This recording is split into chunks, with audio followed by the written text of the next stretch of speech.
Technology down there. And Kind of sad. All right.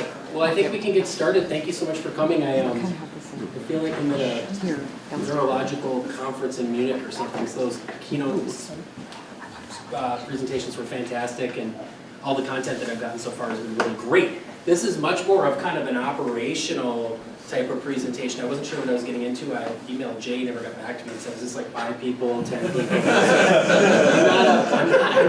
really not that good at presentations, but I thought I'd give it a go. So, like Karen, I do kind of the same thing at River Falls.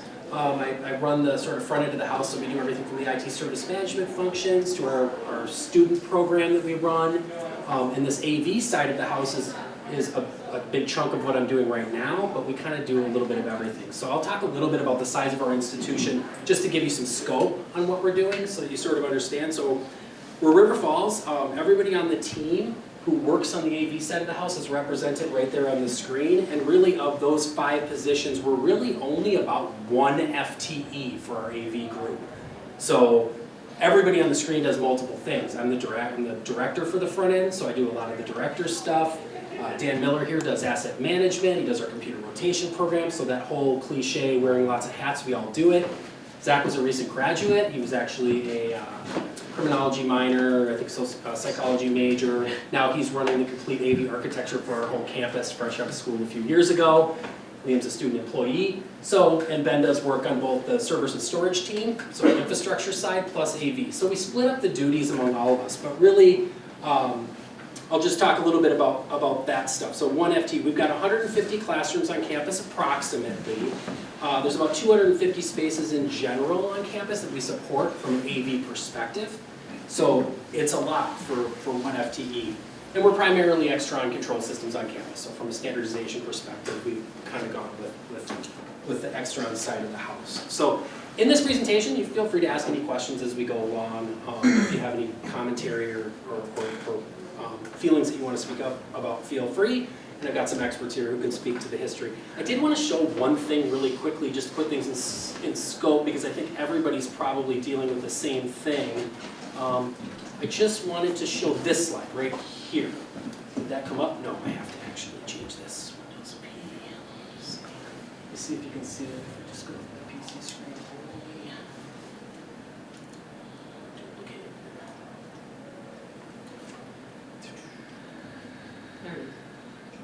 So this slide, I just wanted to show you really quickly.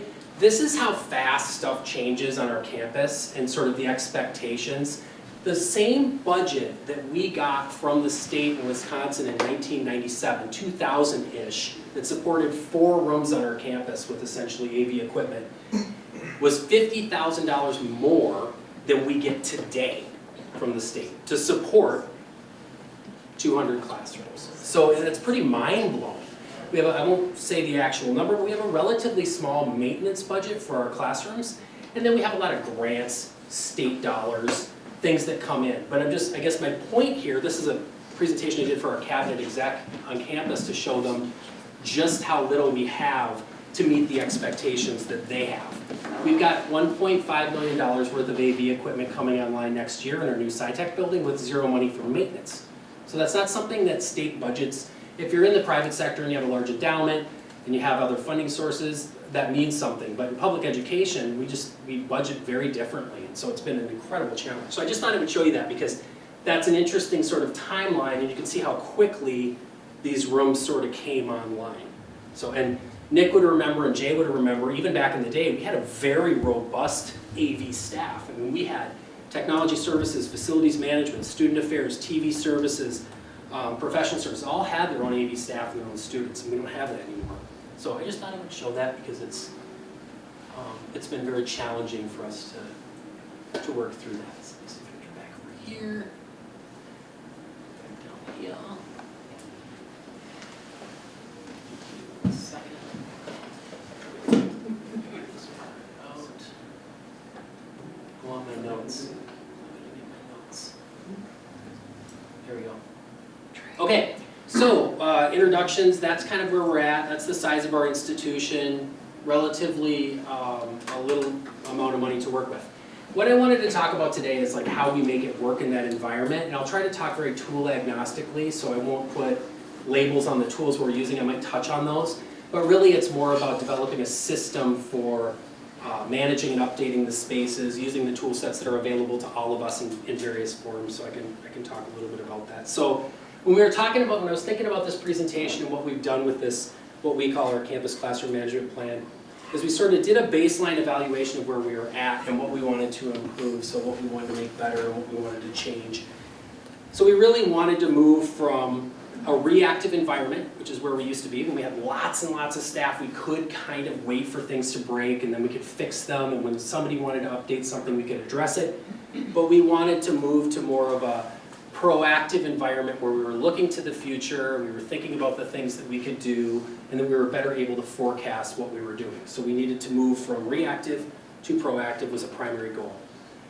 This is a big one that probably everybody in here struggles with, and this is the subjective to objective reality, where you have somebody who says, wouldn't it be great if we did this, or I think this. We get a lot of that right now. We're going to a BYOD campus, and we're moving a lot of our computer labs to try to replace those with environments where students can bring their own computers and they can be more comfortable, so we're trying to change that a little bit, knowing that most of our students have laptops or devices.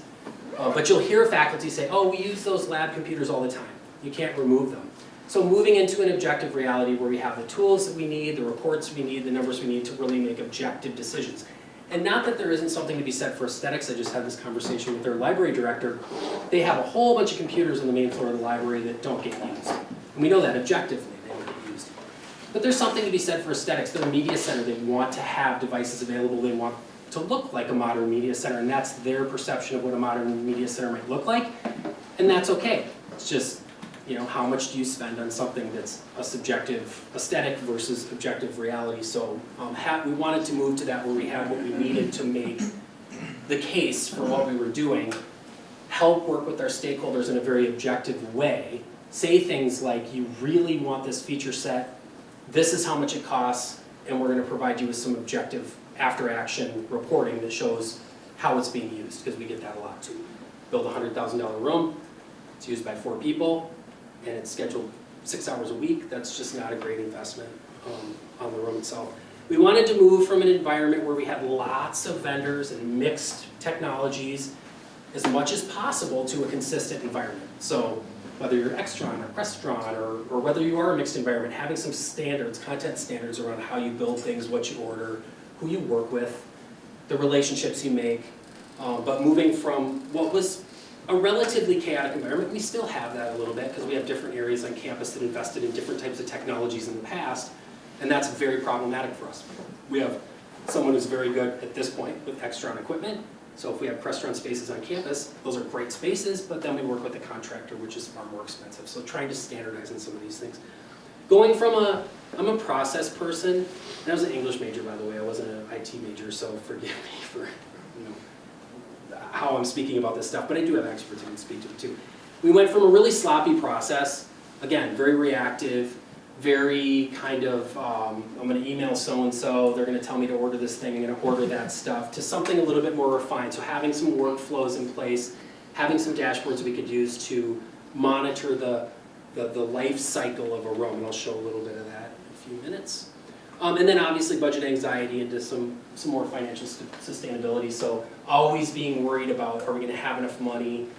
How are we going to maintain this in the future? And some of these are ongoing challenges that we haven't resolved, and there's no way to resolve some of them, but we can mitigate a lot of it. So that was when we were talking about this, is like, when we were planning this process, this management plan process, we were sort of thinking, what are we trying to do here? And all of these things were kind of our primary goals.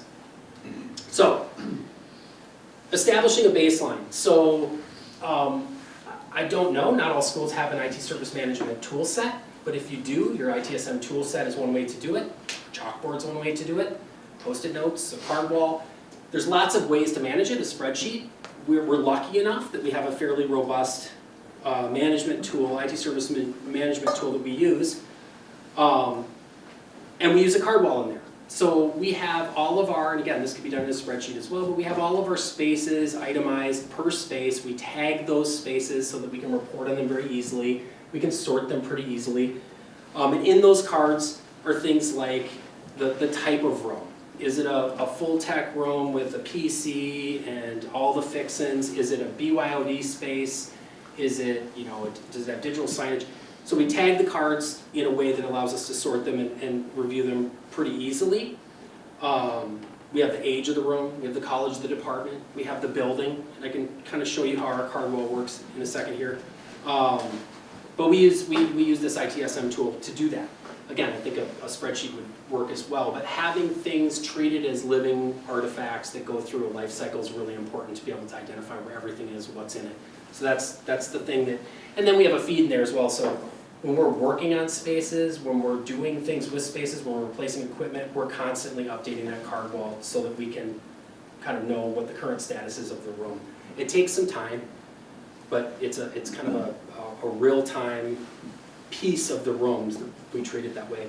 We track incidents in a dashboard, so with this ITSM tool, we know very easily how many incidents were reported against a room. So again, moving from subjective to objective, if somebody says, this room's always problematic. So last year, a faculty said, none of the rooms ever work on the first day of class.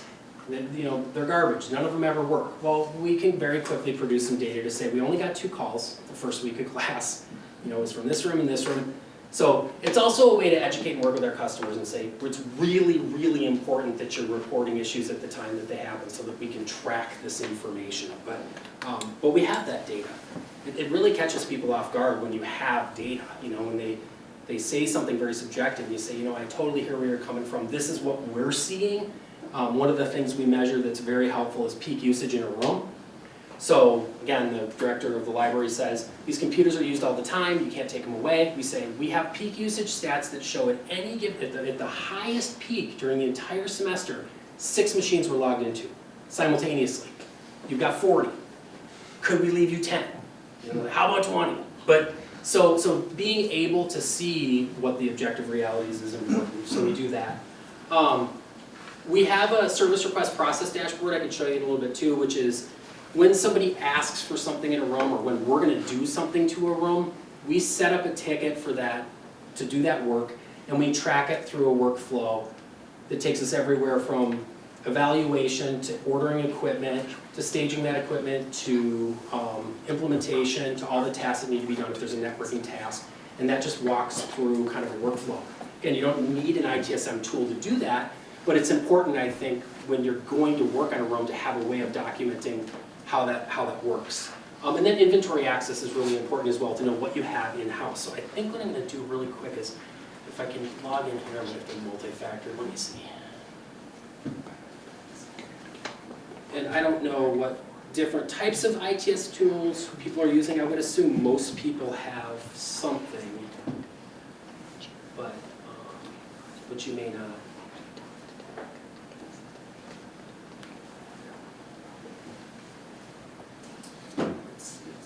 Come up. Okay, now I need to do the whole thing again. Boink.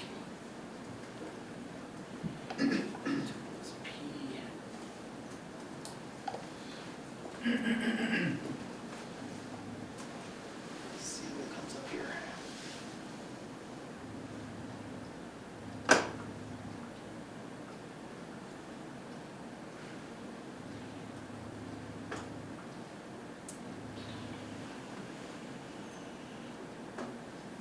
So our tool, so like this campus classroom management plan dashboard that we use, most ITSM tools allow you to build a dashboard, shows us what are the active classroom incidents that are open right now and the status that they're in. So that's very helpful to be able to see quickly what classrooms.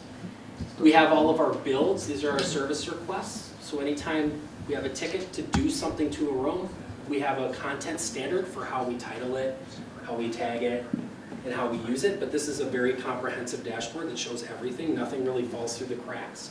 We have the process down here of when we're doing a room, so identifying stakeholders, like working with those people, then we move that ticket into an ordering of equipment. We have a facilities work, I'll talk about that in a few minutes, but really developing relationships with the other departments on campus, so custodial, facilities, any faculty groups you're working with, maybe it's your CETO, maybe it's your another group, but understanding who those groups are. Networking tasks, contractor work, because you probably have trusted relationships with contractors or a contractor that you may need to use for things, so having the ticket get into that state. And inventory tasks. Dan does inventory, so he wants to make sure that everything is updated as we change and remove. That's kind of that process piece of it. But I was also going to show you really quickly the card wall, because I think that's kind of a cool way to do it. Let's see. So we use a card wall plan, a project plan. It's an agile plan, so it never closes this project. I don't know if you have a project tool. If you have some sort of project tool that handles agile card walls, you could set it up this way. But you'll see that we have these columns, right? So this is our inventory of all of our classrooms on campus. And so it's, they're listed by building and then the room number, and then we use these tags. So I can quickly see that, this KFA 302, that's the building. CAS is is a department on campus. It's funded with GPR funds. It's a full tech, so it's got everything in it. And we're able to quickly search these. So this is all my KFA rooms. I have 28 in production right now. We have 10 that we're sunsetting or gathering data for. But you see kind of how we manage these. And these just slide back and forth into these columns. So if we have one that's in the shop. So I just wanted to show you that being able to look these things up pretty quickly. If I want to see all the tech rooms on campus, I can type TEC, and I'm going to get every room that has a full setup, a computer, and everything that it's needed to run the room. So we have good access to the data. If I was talking to the dean of our College of Agriculture, I could type in cafes, and I can see every single tech in his college, in their college. So I'm able to quickly see any of these. Within these cards, then, we store all of our data. So we have, descriptions. This is 15 laptops. We have any issues and subtasks that we have set up. So I guess my point here is, what was important to us was be able to catalog these rooms in a way that we could easily reference, that we could talk to people about quickly and pull up the data that we needed. Do you standardize your tags? We do, yeah. So we came up with content standards, which are really important to us as well. So we have content standards around everything, from how we build the spaces to how we tag the cards so that we're all on the same page. And that's just something I think you can't not. And how do you access? Is that a separate spread or?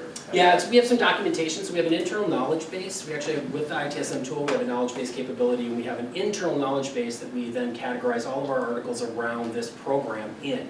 And that has detail. Now, we're lucky enough, we're such a small team that it's one of those things that we don't need to reference very often, but it's just kind of what works.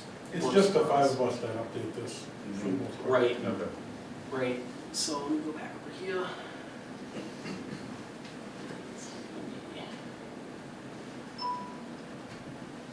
Back to the red one. Yeah. Okay. So again, establishing a baseline, having everything artifact, having access to the data around all the rooms that you have is really important. At least that was important for us to be able to see. Having all the active incidents in any given classroom was important over time. Measurement tools. So the different measurement tools, again, like I was talking about, being able to have the data very quickly available in conversations with faculty, in conversations with budget authorities, in conversation with directors, or anybody really. Having the information, and we pull it from lots of different systems across campus, but we have access through bookmarks and through reports set up that we can easily get. So room scheduling, we talked about that in a session earlier, but whether it's EMS or we use Mazevo, having the ability to speak clearly to people in these other departments about the actual usage. So again, lots of subjective stuff gets thrown around in higher education, tons of it, where it's, we use that room all the time. Well, having access to the schedule to say we only have who's scheduled in there 6 hours. We've had a really funny conversation with somebody in our math department last week because we're talking about removing computers from all the classrooms and going to a strictly BYOD model. And the chair said, well, you can't take the computer out of North Hall 14 because it's used all the time, or faculty use it all the time. And sometimes I hate doing this. It's like, oh, I gotta pull up the data now, like, because I know it's not gonna support what they said. And she said, it's used all the time. And I said, oh, you know what, Lori, you're right. Somebody's in there Monday, Wednesday, and Friday for 2 hours each morning.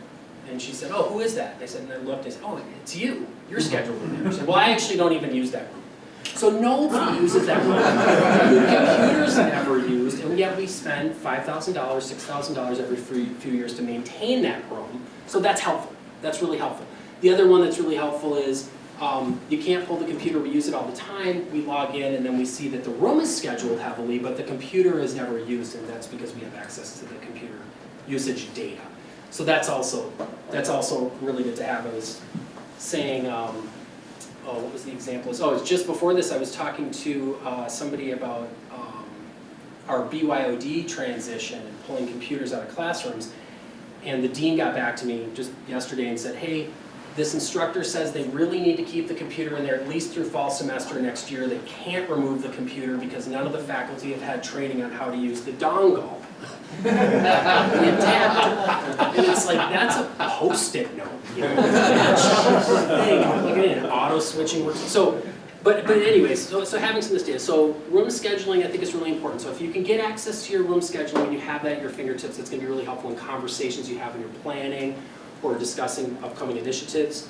Equipment usage, as I mentioned, those would be any monitoring tools. Like we've recently started using Global Viewer Enterprise, Extron's product, which is it's a little bit dated, but it gives us exactly what we need. We can look at peak usage in the classrooms.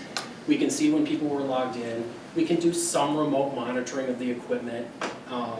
Ben actually wrote a tool for us as an intern when he was still a student that just did a NS lookup presentation that was much more helpful than just doing a straight NS lookup. So that would give us some information back about the equipment, and that was just an in-house piece of code that he wrote that was actually really helpful. So thinking about your tool sets, that's the gist of it. Think about your tool sets, how you get your information and how you can get that pretty quickly to help make decisions is very helpful. Budget allocations, if you have access, some campuses don't, like directors don't give access to that information, or depending on the level that you're at. We're lucky. Dan has access to all of our budgets, and so we do very regular budgetary meetings to talk about where are we at, how much does stuff cost, what does this forecast look like, and that really helps us there as well. Let's see. So this one again is like having numbers tell the story, right? Intentionally data driven. So we work with a lot of faculty members who, and I know there's faculty probably in here, and I've got a lot of really good faculty. I got a faculty friend, but we tend to use really objective data. Faculty like to speak in the subjective, at least in my opinion, and that's totally fine. And I think there's a nice happy middle ground. Like I said before about aesthetics, there's something nice about having feature sets from simply the ability to tell incoming students or present or talk about the campus to say, we have some really cool stuff in this campus. It's just making sure that there's that balance between what you spend on a classroom. So as an example, I'm trying not to use names, I keep doing it, but as an example, we had one faculty member, they got a grant. They wanted to build 2 very kind of fancy rooms, which was fine with us. So we really push content standards. We have to be able to support it. We have to, we can help you do what you want to do, but you can't just be grabbing stuff. They wanted a specific feature set that was like, I don't know, $15,000 or $20,000 above the cost of the room. Which again, I always put things in personal perspective. That's like 3 times the cost of my car. But I'm like, okay, we'll do it. We have a monitor on the equipment, it's never been used. So they spent $15,000 on a feature set for the room that's just never been used. So really important to have the conversations and push back and say, yeah, we can do that. What's the metric for success in this space? Like, what are you looking for out of this feature set? And kind of force people to say, well, we have faculty who have this baked into their curriculum, or we have a plan for this so that you can do some after-action measurement just to decide whether it's a good idea to keep going or whether maybe you could reuse that equipment elsewhere, or just as a learning opportunity to say that was a really expensive feature set and it's never been used. So we're very intentionally data-driven, probably not too much so. Regular review and meeting cadence, this is something that we've developed over the past few years, and I would say it's really improved our relationships across campus with other departments. So we have our classroom management meetings that I meet with these guys, and we meet every so often, and we talk, and we have regular scheduled meetings that we talk about the open incidents. We go through that dashboard. What's in play? Why hasn't this one been updated? We should update it. Why is this equipment not ordered? We should order it. So we keep things moving along via those meetings. We also have some regularly scheduled meetings throughout the year with stakeholders to do things like, okay, we're coming up on spend down. Where are we at with budgets? what are we gonna do? And we give custodial and we give the other groups a heads up into kind of the direction we're going, and we get feedback from them. We have bi-weekly meetings with our facilities department to go through all the facility stuff, because we work hand in hand with facilities. And as you know, every little operating kind of level agreement in between this work can add on exponential amounts of time. So we might say, you know, I have a colleague who, when he builds project plans, he'll say, how much time do you need to do that task? And someone will say, I need an hour. And he goes, 5 hours it is. Like, and then the person still doesn't get it done. So it's like making sure that you understand that we can do this in this amount of time, but how long does it take for facilities to get to it? Then how long does it take for custodial to get back to us? How long does it take for the stakeholders? So we meet with these people regularly to keep these conversations going. And very collegial. I think everybody appreciates it, but it's not something we necessarily did in the past. A lot was done through email. A lot was done through our ticketing system. And then obviously I meet with the other directors frequently, and I try to get on the cabinet exec on our campus if I can, like once a year possibly. I just met with them pretty recently to give them the lowdown. And then willing to say no, like Nick and I were talking about this earlier, like being able to say, just because you can, should we? We have 1 FTE to support this stuff. We don't have a lot of money, and being able to say, I'm really sorry, and you know, some people say the no but, you know, it's like, no, we can't do this, but here's what we can do. Can we revisit this next year? Zach and I just worked with somebody who wanted to build another conference room. We have tons of conference rooms. People just don't want to share, right? They're super expensive. And we just said, I'm really sorry. We're too busy. We can't do it. Let's revisit it next year. And the person was actually very understanding. Just said, okay, I completely understand. I think sometimes we get caught up in that, you know, we can't say no, or we shouldn't say no, or there might be repercussions. But I would just push everybody in here to be comfortable saying we just can't do that. I've done it 3 times today already with people. I don't have time to do that. And making sure you're presenting to the right people. So Karen, you talked about it a little bit in your keynote, but like developing those relationships with the right people. Any chance you get, like that really resonated with me, your presentation, like any chance you get to sort of show value, talk to key stakeholders, talk to your directors, and make sure that you're presenting good objective information and allowing them to see it into it. So that first thing I showed you, which was the timeline, when I presented to the cabinet exec, I had directors from across campus saying, how does this even work? Like what do you mean? We have $1.5 million worth of equipment coming up with no maintenance budget. How does that work? And then you can kind of go down that rabbit hole, which is, yeah, we don't get any state, this is one-time money. And 3 weeks after you open the new SciTech building, somebody's gonna call technology services and say, 85-inch display's broken. And then we say, we don't really have any money. Or more likely what happens is my director, who doesn't quite understand, might say, can we just pay for it and just do it? And it's like, okay, but that's a significant chunk of the small amount of money that we get every year for maintenance. We don't actually get money for new builds in IT, we just get money for maintenance at this point. So all new builds come via grants or via state money. One of the things I was going to mention, and I think I have in a different slide, is we're trying to push back a little bit now. When we are allocated money, if somebody comes to us and says, we got $50,000 and we want to build this space, we're trying to get to the point where we'll say to them, you're going to need to purchase a service contract with like an Audio Architects or Tierney Brothers or one of these companies to get you through, so that when stuff breaks, you have somebody who can come out and service the equipment, because we just can't do it. We don't have the technical expertise, because it's usually things they want to do that we don't. They want to do really fancy stuff, which is very cool. It's just we don't have we have 1 FTE. Former psychology major, so it's, I mean, no offense, Zach's awesome, but it's like we didn't go out and hire a $200,000 a year audiovisual architect, because we can't do that. I'm probably violating all kinds of rules about what you can steal offline or whatever, but this isn't a library conference, so I don't care. So guiding principles, generally speaking, and these aren't vendors, I mean, this is just arbitrary. We've used all of the above, and all of them are great. Communicating expectations early and often, right? So what we can support, as I spoke about, how we prioritize things, that's really important. We have a very detailed prioritization rubric. So we have things that we can feed into a spreadsheet and score. It's not over the top. it's very basic. It's like, do we have the money to do it? Do we have the people to do it? How important is it? How many people is it gonna service? If it's, you know, a class that's gonna meet, you know, twice a semester and there's 4 students in there, how does that weigh against a classroom that's gonna be utilized, you know, 30 hours a week? So we have a prioritization matrix, but communicating that to people. So when people say, why can't you do this for me? You can say, well, here's the 30 things in the queue. Here's how we weight them.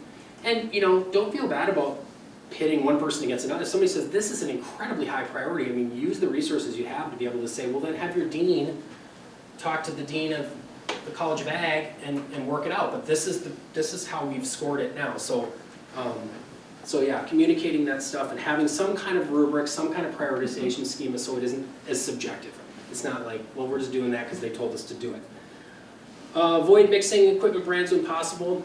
So I was talking to someone earlier about this, but you know, the cross-compatibility issues between vendors, I mean, they do a pretty good job amongst themselves, but we've found that the more that we can standardize on the same types of equipment when possible, it's just things get updated more consistently. We don't have as many cross-compatibility issues. And somebody, I forgot who it was, but somebody earlier said, well, how do you handle like innovation? Like what if vendor B is really being innovative and vendor A? We can think about switching to vendor B, but I have found that in the industry, again, not being an AV guy really, it's pretty competitive. So things follow fairly quickly. So a vendor comes up with some solution for something and relatively quickly the other vendors start to like, to get on board and develop a little bit. But we're trying pretty hard. We go through rotation cycles, especially around projectors, displays, where it's like, this manufacturer is doing a great job. When we decide that we want to switch to a new vendor, we switch to a new vendor and we sort of age up through attrition the older equipment. But we don't jump back and forth too much. We try to avoid that.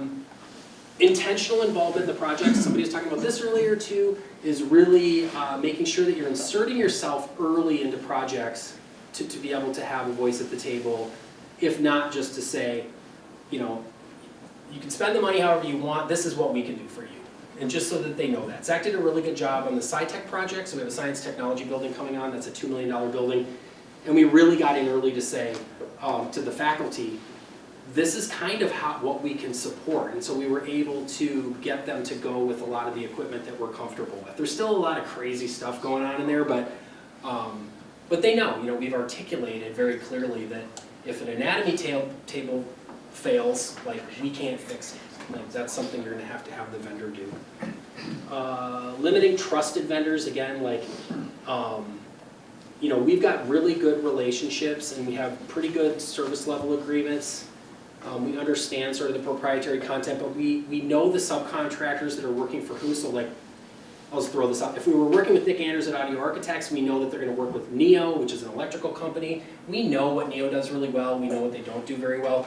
We know, you know, we kind of know that, but we try to stick with some of our trusted vendors that we understand, that we know that we've developed relationships with, instead of, again, bouncing around.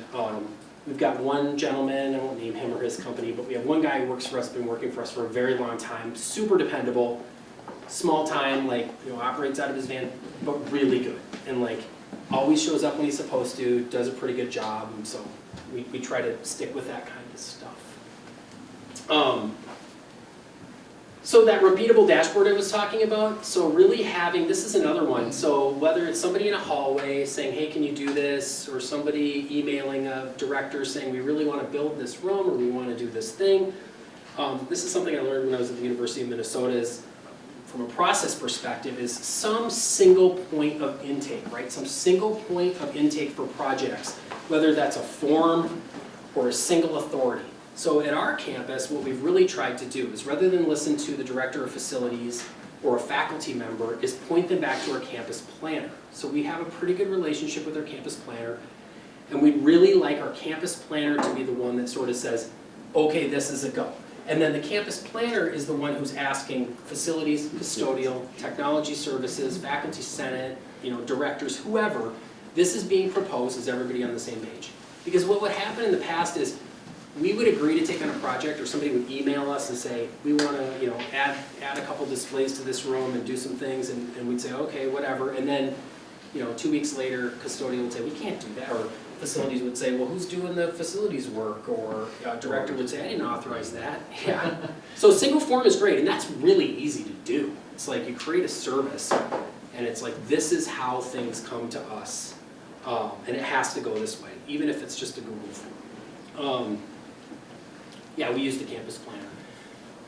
Managing projects and maintenance, again, stakeholder communications throughout the process and having good process workflow and good iteration and task management. So we really focus on communications. We're constantly updating our customers. That's like a really big focus of mine, is using the phone or talking to people or providing regular updates solves about 95% of your problems. You know, it's when things are sort of ambiguous. We just had one yesterday where carding office guy came to me and said, hey, this customer just expects us to install door access, the carding reader for their door access on this room build, but we don't do that.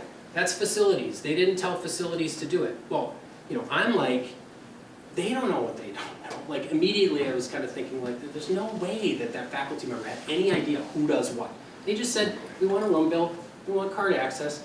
And so, you know, it's one of those deals where had we just been a little bit more communicative, and I was kind of like, well, what do you think we should do about it? We should probably call the customer back and say, hey, guess what? This is kind of how it works. We apologize. Well, we apologize, but they should have. It's like, no, nobody knows what they're supposed to do. So I think really good communication is incredibly important to us. So these are some tools that we've found helpful. We're actually really excited about the one that's pictured on the screen right now because we just got it yesterday. But so having some sort of remote management suite, whatever that is, being able to see things in the classroom remotely, unless you have a really robust student staff that can head out all the time. You know, we have 200 classrooms, a couple students. It's nice to be able to see things remotely. We aren't using that as heavily as we should be, but we also haven't had time to really build it out. Ben and Zach have been working on that, but coming up with some dashboards for our Tier 1 staff to be able to, when somebody calls in and says, I can't figure it out, they can at least look at the touch panel that's in the room and see what's active, and they could even potentially change the inputs in the room for the faculty member, but they would be able to see if it's even online. So that's going to be really helpful. Usually what happens is when we get a call from a classroom, the faculty just hangs up. They say, I have a problem, I'm in this room, send help now, click. And then it's nice, it would be nice to be able to kind of just do a quick cross-check on like, is it something simple? This hardware tester that's on here, this is the one we're excited about. So because we use subcontractors and because of the way facilities works in our campus, and maybe your campus too, is when rooms are built, a lot of times everything doesn't click right away with such a small staff. So the subcontractors leave, facility says, we're done, you're good. Everything's wired up because we don't do our own room wiring. And what we've found in the past is we've had DTP issues quite frequently with connection losses in the classrooms. And we've found out later that it's bad terminations or a bad wiring job by the electricians, which I worked in architecture for a long time and you were always able to say, hey, you screwed this up, and then the people would come back and fix it, but that doesn't seem to be the way it works where I work now. It's like, well, they're gone, you know, too bad. So this tester allows us to test for some DTP issues at least, so when the subcontractors wrap up, we can go in the room right away and we can say, oh, there's continuity in the line. And this tool will actually monitor over time, and it can even tell you when things are happening. So we're excited. It was expensive for us, really expensive for us, but I think it's going to be worth it because, again, using objective data and looking at the issues we have in classrooms, we spend a lot of time out in the classrooms troubleshooting wonky connection issues. And it's usually DTP related, which is usually an electrical install gone wrong most of the time. Let's see, yeah, access to networking data is good. I mean, you know, if you have access to a networking team that can give you data on networking stuff, we don't use it that often. I'm trying to think, do we, you know, we query them occasionally for things going wrong. Yeah, right. We just, I don't know how many people in here are 802.1x, but we just had a major network switch over to 802.1x, and we're using SGTs for all of our segmentation, and it's been pretty problematic. So, I mean, it's going to be good. And it's really super secure, too super secure. So we're working with our networking team, but it was a major changeover from where we're at. So Zach mentioned in the last session we were in, we can't do things like students can't present to our wireless media, which we use ShareLink from the classroom because they can't, from the network that they're using, they can't cross over into the AV network. And so we're gonna work with our IT guy on that one. Steve, you know, we have about 20 minutes left. Oh, thank you, Dan. Administrative policy is good. So we have an administrative policy that we wrote up on how we standardize content and sort of our take on how we build classrooms, some of the prioritization process. So that goes out on our administrative or AP list for the college. In my opinion, that's a really nice to have when you have something like I just had, which is there was a kind of an uproar in the faculty senate on campus about removing PCs from the classroom, and so it was like, well, you can't do this, who told you you can? And it was a very small minority, but it's helpful in that case to say the chancellor did sign off, you know, a year ago on this administrative policy, basically saying everyone on campus has a laptop. If you don't, DOTS is on the hook to provide you one, but this is the direction we're going based on budgets, based on what we can support, and based on essentially kind of prioritization of projects. But so we have this AP out there. If that's something that your leadership will do, like your administrative staff does, if you have administrative policies on campus, something as big as how you manage the classrooms, it can be helpful. And I'm not saying it in terms of, you know, firewalling you from having to involve other stakeholders. That's incredibly important, but there's always going to be a couple stakeholders that are going to chain themselves to the computer in the classroom no matter what, and having that is helpful. Card access on the classrooms is helpful. We don't have card access in all of our classrooms, but I think that's helpful to have some accountability as to who's in and out. It's just another cross-check on who's in the classrooms and when. Protects the equipment a little bit, and yeah, so we have that. And then storeroom space. A lot of places don't have it. We didn't used to, but we have a pretty nice storeroom now, so we can organize things. I think organization is really important. So as part of the life cycle, when we get equipment in, having it staged in one spot with the ticket numbers on it for the room so that we know exactly, like we're going to be doing 80 rooms this summer, so having those 80 rooms segregated out so that we know exactly what's come in and what's going out is going to be really important to us. I've worked in all kinds of environments, but I've worked in environments where it's just in someone's cube, you know, stacked to the ceiling, and then I've worked in environments where it's very meticulously managed, and I think that's the way to go, in my opinion. So some of the stuff we still have challenges with, you know, these are things that just, that we can't necessarily control, would be some of the other departments. Developing these really good relationships and having these meeting cadences is great, and I think the other departments appreciate it, but you'll have participants that are out of your control. In our case, like Faculty Senate, that's kind of out of our control. If they don't like something that's happened, no matter how much it's been communicated, for how long, up through all of the right chains. We have a University Technology Committee that is our conduit to Faculty Senate. They are supposed to report out and get feedback from Faculty Senate to feed into IT. But again, that just, you know, I mean, there's a lot of links in the chain, so there's always going to be somebody that says, I wasn't told about this, I wasn't given a voice at a table. You can't really control that, but you can mitigate it through some of those things I mentioned, which would be good relationships, good communication, administrative policies. Those things can help. Budgetary changes, we can't necessarily control that. Like I said, we get $50,000 less now than we did in 2000. That's 24 years ago, and things have gotten far more expensive, and our room numbers have grown exponentially from 4 to 300 spaces on campus. So it's pretty wild, but we can't really control that. We can give input, we can present. I think presenting objective data up through things like Cabinet and through Faculty Senate can give them the data they need.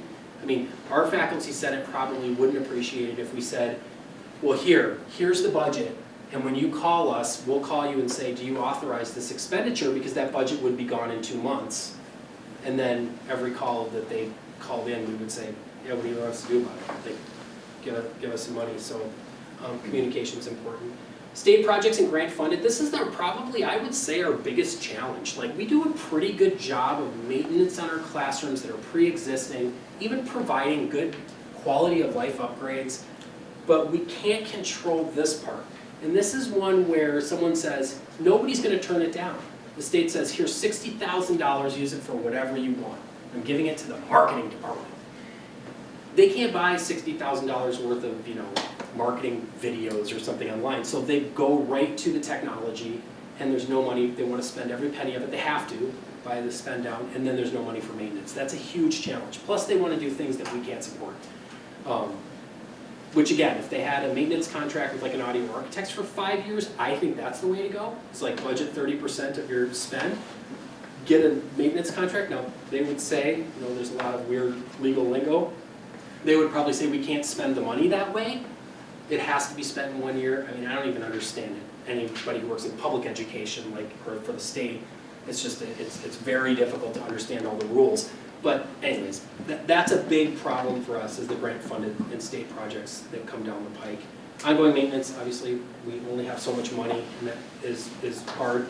And then speaking truth to power, like we don't necessarily have the authority. If the director of a department comes to us and says, we have $50,000 and we want to build this cool thing, it's really difficult. We can provide objective data, we can provide some feedback, but we're only a little piece of that. Like, I'm not so narcissistic to think that we should be more than that, but we can only control what we can control, which is like, we can provide X amount of support and X amount of dollars. Other than that, like, we don't think it's a good idea. So that's kind of, that's something these are all things we're working on. We don't do very well, none of these things. And again, continual improvement, things that we really want to keep going and ideas we've had and stuff that we've been working on. I mean, it's nice to work with a group that's really innovative. Like each of us, we're a super tight team. We all have really good input. And everybody has a different angle, and that works really well for us. I really believe strongly in diversity of thought. I think we're a really diverse group of people. We got old people like me, and young people, and people who are from the country and from the city. We just have a really diverse set of people. So smart rooms and occupancy sensors is something we've been revisiting. Ben thought of this one, which is we have occupancy sensors in our room. So from a sustainability piece of our strategic plan and our mission, that would help reduce wear and tear on the equipment, be able to shut things down when the room is not in use. Projectors are an ongoing problem probably for everybody here. Nobody ever turns off the projectors. And so the projectors die really quickly on our campus. And we have some really expensive projectors. We're still thinking about budgetary input, path to request. So how do we ask for money? What's effective strategies for talking to people about where we're at as a campus and how do we get more money? Better relationships, always working on that.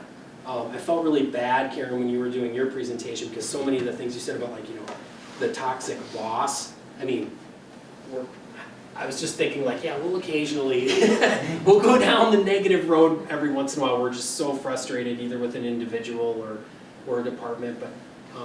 But it's interesting, we were not disparaging, but we were upset with a customer yesterday who was really hard to work with and can come across as just not a nice person.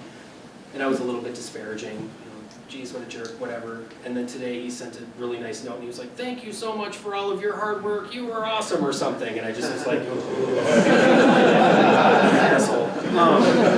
Yeah, so I think that taking some of the better relationships is always very good. Better business analysis, huge thing. Minnesota really focused on this and I learned a lot at the University of Minnesota about being a good BA.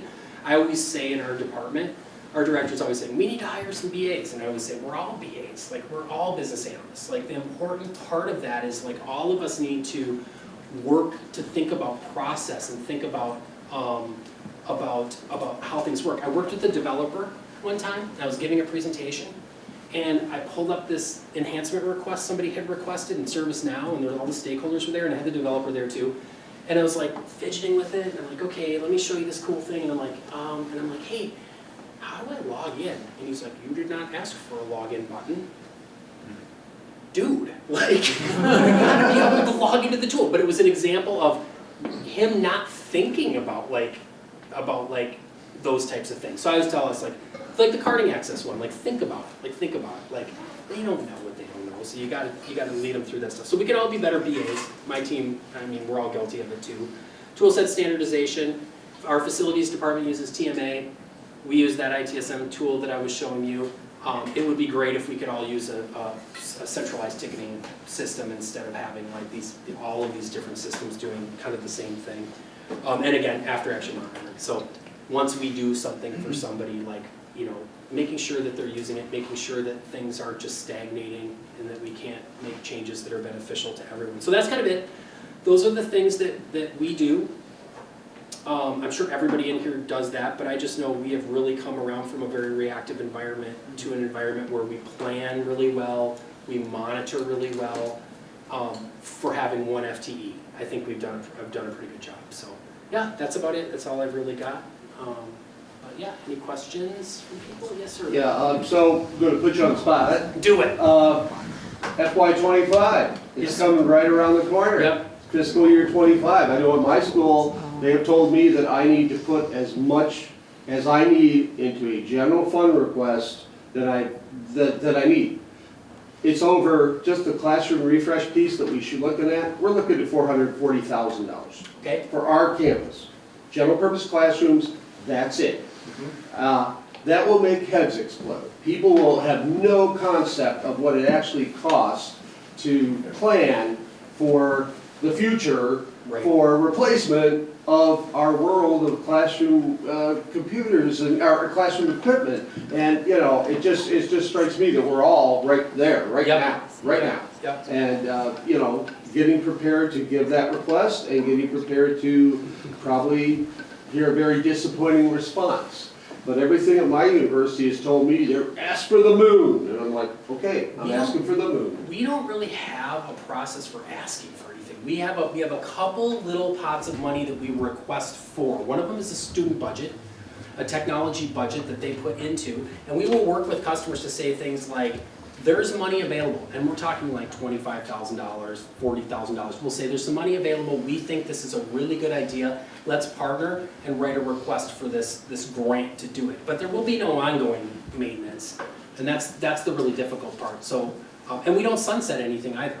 So we don't ever sunset anything. So we get, we limp these rooms along where we say, this one's 8 years old, 10, 12 years old, we should sunset it, and faculty says, no, we really need it. So we're constantly adding, but we're never sunsetting.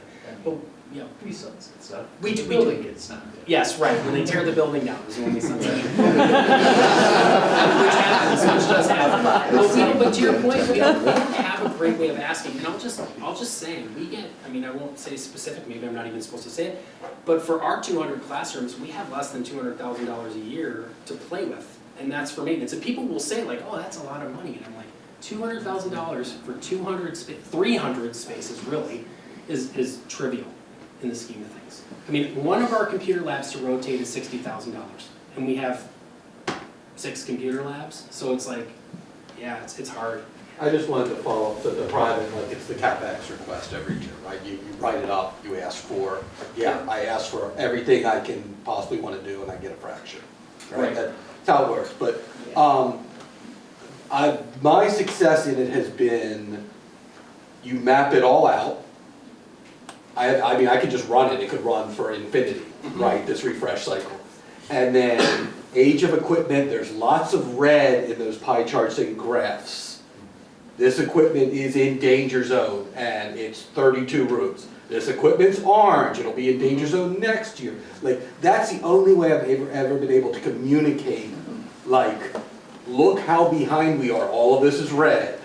I wish I could show you this slide. I have a slide in that other presentation that shows exactly that, but it's got real numbers in it, and I don't want to share proprietary. Yeah, no, exactly. But it is exactly that. It is exactly that. It is, here's the classrooms that are coming up on 15 years that it's not a when or an if, but a when, and what are you going to do? And then every year I readjust that master thing because we only get a fraction of what we need to stay on track. So. And also to what Patrick's saying, it's only gonna get worse come like 2 years with all the money everyone got for COVID. Right. And you put in, you're not gonna get that money again. So how are you going to refresh all that stuff again when it comes up? So there's gonna be more and more red. So we've actually started pulling stuff out a little early. Right. Because we're still gonna be pulling stuff out too late. The early stuff's just gonna have to sit on the shelf and be back up for the stuff that goes out too late. But it's hard, how do you, we're pulling all the PCs from the classroom. That wasn't because we thought it was innovative, although we do think it's innovative because we provide all the dongles necessary, wireless medium, we think it's a good way to go. But part of the reason is we have 80 classrooms to rotate this summer for a Windows 11 project. They're just too old. That's $80,000. 5 labs, 30 machines apiece, that's 30 grand a lab. So we're just starting to the point now where we're saying exactly kind of, what do we need? And how can we be more innovative? I mean, some of this stuff you can really spin it and put a carrot on it. So like, for instance, our labs. We'd like to open those up, put in larger screens with a dock potentially, maybe put some standing tables in there and open it up, because what we have found is that, again, this is objective, although we will hear the subjective response. When you walk by our computer labs, I mean, I'm not kidding you, you see 30 kids with their laptops out, the keyboard and the mouse pushed off to the side, and they're on their laptops. We have a virtual lab, we have all this stuff they need remote. So why wouldn't we provide a better workspace for them? But it is, I mean, I hate to say it, but it is a couple curmudgeonly old faculty that are kind of like, we have to have it. And it's like, you know, so we have to have those discussions. Unfortunately, a lot of those faculty carry a lot of weight. Chair of faculty senate, I shouldn't say that, but like just people who have a lot of power and who have been there for a very long time. And if anybody, well, you were all in the keynote where he was talking about the AI stuff, when you're talking to people, and I'm 54, you're talking to people who like don't understand where this is coming from, and they're really stuck in very traditional brick and mortar liberal arts higher education mindset. I believe in higher ed and liberal arts education very strongly. I just think you gotta kind of, you've gotta morph and you've gotta change and you've gotta be willing to make a change. And I don't think it has to be in $50,000 classrooms. I think you can do it. I did a presentation for some faculty where I said, I could teach a remote class sitting outside under the clock tower with a headset and my laptop if I had a student facilitator on the other side, as well as I could in a $150,000 WebEx DE room. I mean, there's obviously differences, but I mean, it can be done, so anyways, yeah. So first of all, I'm just really impressed with how much, you know, formalization of processes that you've done with such a small team. I mean, really congratulations. Oh yeah, thank you. It's really fantastic. We're all process geeks. You mentioned that you meet with the cabinet once a year. I try to. How do you, how are you able to get that? So it's Is that usually, something that's it's an like- emergency thing. It's, so this year it was, we're in trouble. And so I told my CIO, I said, we're kind of in trouble here. Like we don't, this is how much money we have, this is what we're being asked to do, and this is what we're gonna have to do. And he just said, let me talk to cabinet exec, and the chancellor said, yeah, we should talk about that. And you know, it's interesting because they just don't know. You know, they don't know. They think everything's hunky-dory, and you lay it out on paper, and they're like, and it's funny because they're coming up with these knee-jerk reactions in the meeting. They're like, well, we should share a conference room with the marketing department today. And it's like, yeah, that's great, but that's like, we're talking long game here, like, this is much more. But so that's kind of, you know, last year it was, it wasn't around classroom stuff. I think it might have been around like, I don't remember what it was last year, some other emergency, but he's So it's pretty not like open. a standard meeting you have, it's Yes. more like a, Yes. you know, as needed. He's, our CIO is we have a great CIO, he's very friendly, and we have a fairly small, intimate campus. So I think if things are put forward in an objective way and in a logical way, people are willing to take that forward. So we've been, but I think that's really important to get in front of like the chancellor and like the CBO is really big. Yeah, when you have great successes in our world, you give it a name. Like I had a great success at Portland State. I called it the Great Grand Slam because we got, $1 million to upgrade all these high-tech classrooms. Right now, at Open University, I'm calling this one the Health Sciences Crestron DMPS Crisis of 2024. Because we are looking at basically shutting down 12 to 13 departmental rooms as unusable because of the things crashing on a daily basis. I love Portland State, by the way. I went to Team Dynamics ITSM tool at a conference there I went to probably 14 years ago. But yeah, it was a cool campus. So, yeah. You know, one thing I try to do, and since I've been there, is the biggest stakeholders I can think of. And the biggest stakeholder I can think of is the chancellor. And the other one is truthfully the director of facilities. Because if I can give them what I think is the latest, greatest innovation of what we should be doing, their first thought is, we should have this everywhere.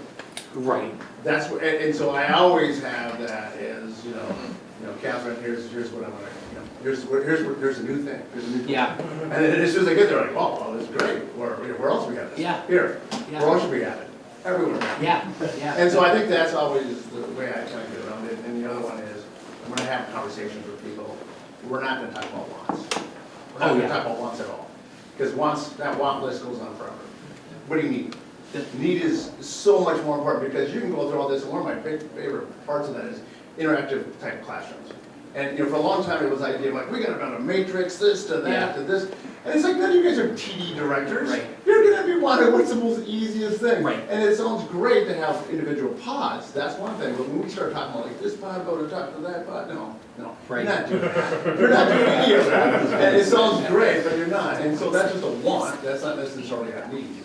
And unless you can demonstrate me how that need is being met, that's really what it is. Usability is super important. I've found that mostly when you talk to faculty, and we've done focus group type stuff, they'll say, I want it to work. Like, usability is incredibly important, and it's like, if it's complicated, like we were talking about for the share link connectivity, if it's even one barrier, they're just gonna plug in the HDMI. So it's like, if it's an IP address they have to enter, and they have to look up at the screen to figure that out, they're just gonna plug in. So we really strive for simple usable words. I think we went over. Yeah, thank you. Thank you, Steven.